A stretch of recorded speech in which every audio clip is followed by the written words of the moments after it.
श्री रामकृष्ण लीला प्रसंग स्वामी शारदानंद जी द्वारा लिखित पाठ संख्या 198 वैष्णव चरण तथा गौरी पंडित का वृत्तांत। तृतीय दृष्टांत। जयराम बाटी में रसेदार तरकारी के साथ एक रेग भीगा भात खा जाना। और एक बार इसी प्रकार कामारपुकुर में रहते समय श्री रामकृष्ण देव को उनकी ससुराल जयराम बाटी लिवा ले जाया गया। रात में भोजन कर सोने के कुछ देर बाद श्री रामकृष्ण देव उठे और बोले, मुझे बहुत भूख लगी है। घर की महिलाएं यह सोचकर चिंतित हो उठी कि उस समय उन्हें क्या खाने को दिया जाए। घर में तो कुछ भी नहीं है, क्योंकि उस दिन उनके घर में किसी पूर्वज का वार्षिक श्राद्ध या उसी प्रकार के किसी कृत्य का अनुष्ठान हुआ था। इस उपलक्ष्य में घर पर अनेक व्यक्तियों के आने से सभी खाद्यान्न समाप्त हो चुका था। केवल हंडी में कुछ भीगा भात रखा हुआ था। डरती हुई श्री माता जी ने जब श्री रामकृष्ण देव से यह बताया, तब वे बोले, ठीक है, वही ले आओ। श्री माता जी ने कहा, किंतु कोई साग सब्जी तो नहीं है। श्री रामकृष्ण देव बोले, ढूंढ ढांड कर देखो ना, आज तो चटपटी रसेदार तरकारी बनी थी, देखो ना उनमें से कुछ बचा होगा। श्री माता जी ने जब ढूंढा तब उन्हें उस पात्र में थोड़ी चटपटी रसेदार तरकारी दिखाई दी। विवश होकर वही ले आई। देखकर श्री रामकृष्ण देव आनंदित हुए।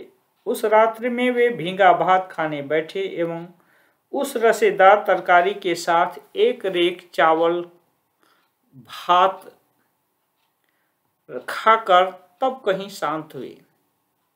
चतुर्थ दृष्टांत। दक्षिणेश्वर में मध्यरात्रि के समय शेर भर हलवा खा लेना। दक्षिणेश्वर में रहते समय भी कभी कभी ऐसा हुआ करता था।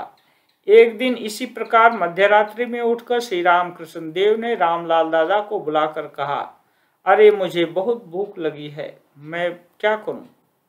घर पर और दिन कितने ही तरह की मिठाइयां रहती थीं। उस दिन ढूंढ कर देखा गया कि कुछ भी नहीं था। विवश होकर नौबत खाने के समीप जाकर श्री माताजी तथा उनके समीप जो भक्त महिलाएं रहती थीं, उनसे रामलाल दादा ने वह बात कही। वे अत्यंत व्यस्तता के साथ उठ बैठी तथा चूल्हा जलाकर एक बड़ी पत्थर की कटोरी भर प्राय एक सेर अंदाज हलवा बनाया और श्री रामकृष्ण देव जहाँ रहते थे वहां भिजवा दिया। एक महिला भक्त ही उसे ले गई। कमरे में प्रविष्ट होते ही आश्चर्यचकित हो उन्होंने देखा कि एक कोने में दिया जल टिमटिमा रहा है। श्री रामकृष्ण देव कमरे के अंदर भावाविष्ट होकर टहल रहे हैं एवं उनके भतीजे रामलाल जी उनके समीप ही बैठे हुए हैं। उस शांत निश्चल स्तब्ध गहरी रात में श्री रामकृष्ण देव का गंभीर भावोज्वल मुखमंडल, उन्मत्त की भांति मतवाला नग्नवेश तथा विशाल नेत्रों की अचल अटल अंतर्मुखी दृष्टि, जिसके समक्ष समग्र विश्व इच्छा मात्र से ही समाधि में लीन होकर पुनः इच्छा अनुसार प्रकट हुआ करता है। निविष्ट हृदय से उनके महान गंभीर पाद विक्षेप तथा उद्देश्य रहित सानंद विचरण को देखते ही इन भक्त महिला का हृदय एक अपूर्व भाव से पूर्ण हो उठा। उनको अनुभव होने लगा कि श्री रामकृष्ण देव का शरीर मानो लंबाई चौड़ाई में बढ़कर कितना विशाल बन गया है। वे मानो इस जगत के ही नहीं, मानो स्वर्ग का कोई देवता मनुष्य शरीर धारण कर दुख हाहाकार से परिपूर्ण इस नरलोक में रात्रि के घनीभूत अंधकार में गुप्त रूप से छिपकर निर्भीकता के साथ विचरण कर रहा है एवं किस तरह इस स्मशान भूमि को देवभूमि में परिणत किया जा सकता है। करुणापूर्ण हृदय से इसके उपाय निर्धारण में तल्लीन है। जिनको वे सर्वदा देखा करती थी, यह मानो वह श्री रामकृष्ण देव नहीं है। उनका शरीर रोमांचित हो उठा एवं श्री रामकृष्ण देव के निकट जाने में भी उनको एक प्रकार का अव्यक्त भय होने लगा। श्री रामकृष्ण देव के बैठने के लिए रामलाल दादा ने पहले से ही आसन बिछा रखा था। इन भक्त महिला ने किसी प्रकार आगे बढ़कर आसन के सामने उस हलवे की कटोरी को रख दिया। श्री रामकृष्ण देव खाने बैठे एवं धीरे धीरे भावावेश में उन्होंने पूरा हलवा खा लिया।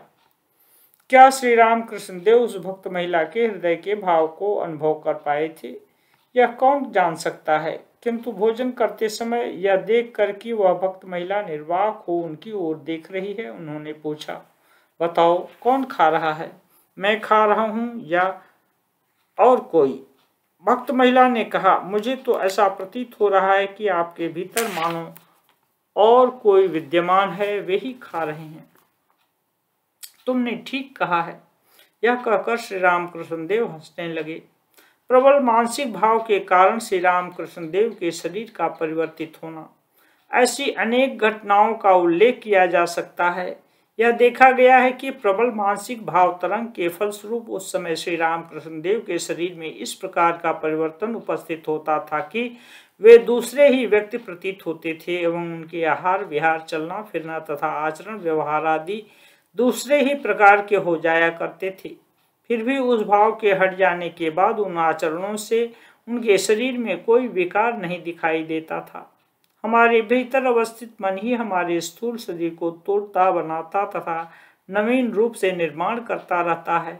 इस बात को हम जानते हुए भी नहीं जानते, सुनकर भी विश्वास नहीं करते, किंतु वास्तव में ऐसा ही होता है। परम अद्भुत श्री राम कृष्णदेव के जीवन की इन साधारण घटनाओं की विवेचना से हम यह अच्छी तरह हृदयंगम कर सकते हैं। अस्तु, आइए अब हम अपने पूर्व विषय की चर्चा को ही फिर से ले लें। वैष्णव चरण के आगमन पर दक्षिणेश्वर में पंडित सभा। किसी किसी का कथन है कि भैरवी ब्राह्मणी द्वारा ही मथुर बाबू के सर्वप्रथम वैष्णव चरण के बारे में ज्ञात हुआ था और तभी उन्होंने यह निर्णय किया था कि वैष्णव चरण को बुलाकर इस बात की परीक्षा करा लें कि श्री राम कृष्णदेव की आध्यात्मिक अवस्थाएं शारीरिक रोग के साथ सम्मिलित नहीं हैं। अस्तु, कुछ दिन बाद वैष्णव चरण आमंत्रित होकर दक्षिणेश्वर में आए थे। उस दिन दक्षिणेश्वर में जो एक छोटी सी पंडित सभा का आयोजन किया गया था, उसका हम अनुमान कर सकते हैं।